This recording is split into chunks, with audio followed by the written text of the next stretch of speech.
अऊज़ु बिल्लाहि मिनश्शैतानिर रजीम बिस्मिल्लाहिर्रहमानिर्रहीम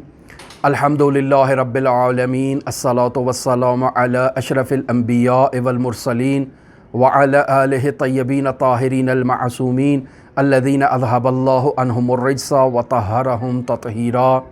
अल्लाहुम्मा सल्लि अला अली इब्न मूसा रिज़ल मुर्तज़ा अल इमाम अत-तक़ी अन-नक़ी व हुज्जतिका अला मन फ़ौक़ल अर्ज़ व मन तहतस सरा अस-सिद्दीक़ अश-शहीद सलातन कसीरतन ताम्मतन ज़ाकियतन मुतवासिलतन मुतवातिरतन मुतरादिफ़ा का अफ़ज़ल मा सल्लैत अला अहदिन मिन औलियाइक। हज़रत इमाम अली इब्न मूसा रिज़ा अलैहि आलाफ़ुत तहियत व सना के इस नूरानी हरम मुतहर में आप तमाम देखने वालों की तरफ से नाइब ज़ियारा भी हैं और आपकी मुश्किलात के बरतरफ होने के लिए हम हज़रत अली इब्न मूसा रिज़ा अलैहि आलाफ़ुत तहियत व सना के हुज़ूर आप तमाम मुमिनीन के लिए दुआगो भी हैं। हमसे तकाज़ा किया गया कि हम हज़रत अली इब्न मूसा रिज़ा अलैहि आलाफ़ुत तहियत व सना की करामात को आपके हुज़ूर बयान करें।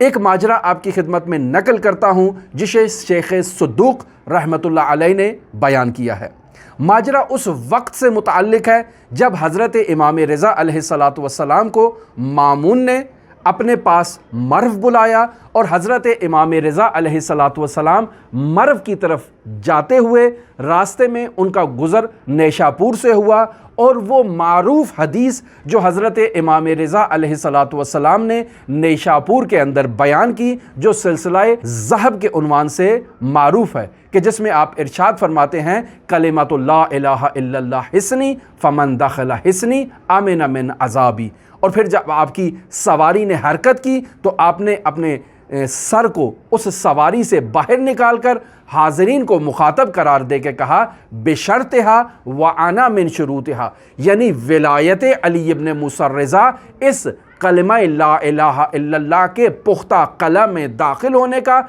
एक ज़रिया है। अगर तुम ला इलाहा इल्लल्लाह के इस कले में दाखिल होना चाहते हो तो विलायत अली इब्न मूसा रिज़ा के ज़रिए से इस कले के अंदर दाखिल हो। अब जब दाखिल हो जाओगे तो अल्लाह के अज़ाब से तुम अमान याफ्ता होगे।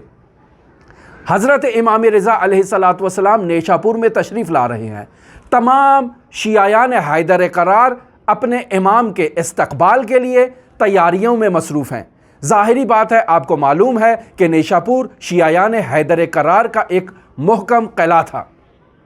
तमाम शियायान,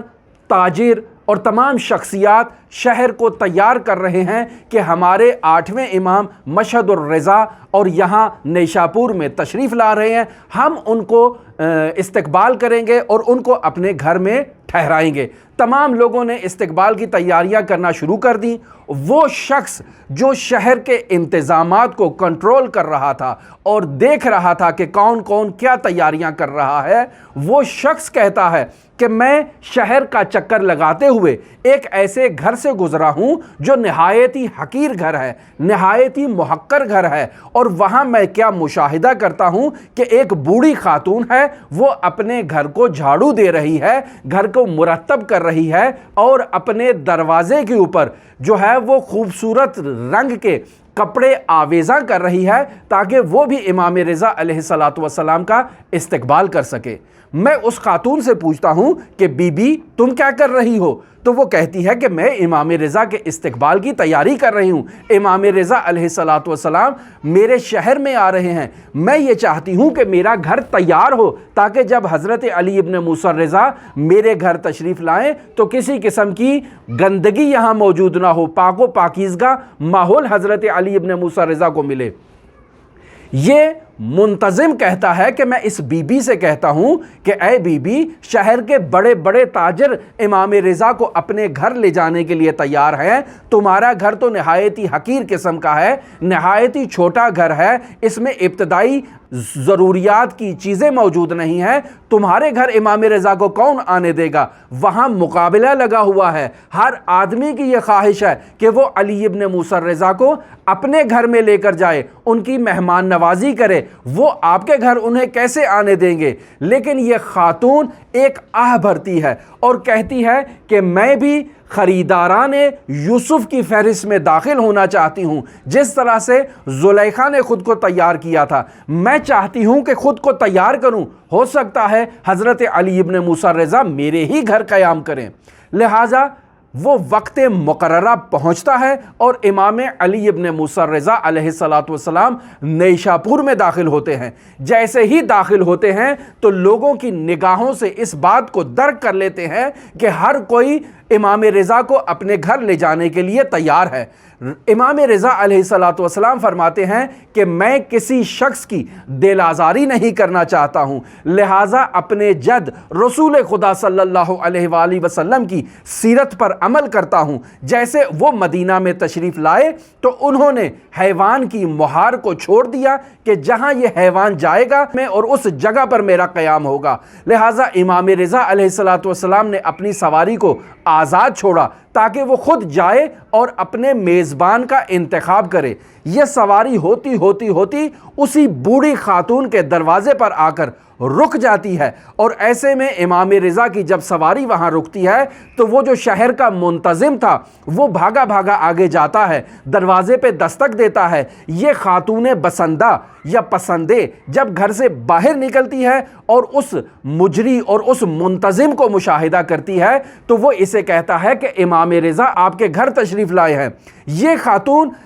نہایت ہی اضطراب کی کیفیت میں آ جاتی ہے کہ امام رضا اور میرے گھر تشریف لائے ہیں، کہیں آپ مجھ سے مزاح تو نہیں کر رہے، کہیں آپ مجھے تنگ تو نہیں کر رہے۔ لیکن جب آگے بڑھتی ہے تو دیکھتی ہے حضرت علی ابن موسیٰ رضا جس کی پہلے وہ خواب میں یا کسی بھی طریقے سے زیارت کر چکی تھی، وہی حضرت علی ابن موسیٰ رضا اس کے دروازے پر موجود ہیں۔ حضرت علی ابن موسیٰ رضا اس خاتون سے کہتے ہیں کہ میں آپ کے اخلاص کی وجہ سے آپ کے گھر آیا ہوں، زیادہ قیام نہیں کروں گا۔ جیسے ہی حضرت علی ابن موسیٰ رضا اس بوڑھی خاتون کے گھر میں قدم رکھتے ہیں تو یہ بوڑھی خاتون جو شہر بھر میں نظافت کا کام کیا کرتی تھی، لوگوں کے گھروں میں برتن دھویا کرتی تھی، لوگوں کے کپڑے دھو کر اور لوگوں کی خدمت کر کے اپنی ضروریات زندگی کو پورا کیا کرتی تھی، جیسے ہی امام رضا اس کے گھر میں داخل ہوتے ہیں تو اس کے گھر میں موجود ایک پھلدار درخت جو عرصہ دراز سے خشک ہو چکا تھا،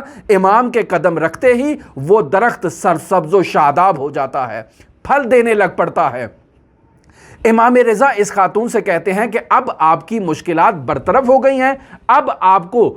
دوسروں کے گھر کام کرنے کی ضرورت نہیں ہے، آپ کی زندگی کا آئندہ کا مستقبل جو ہے وہ اب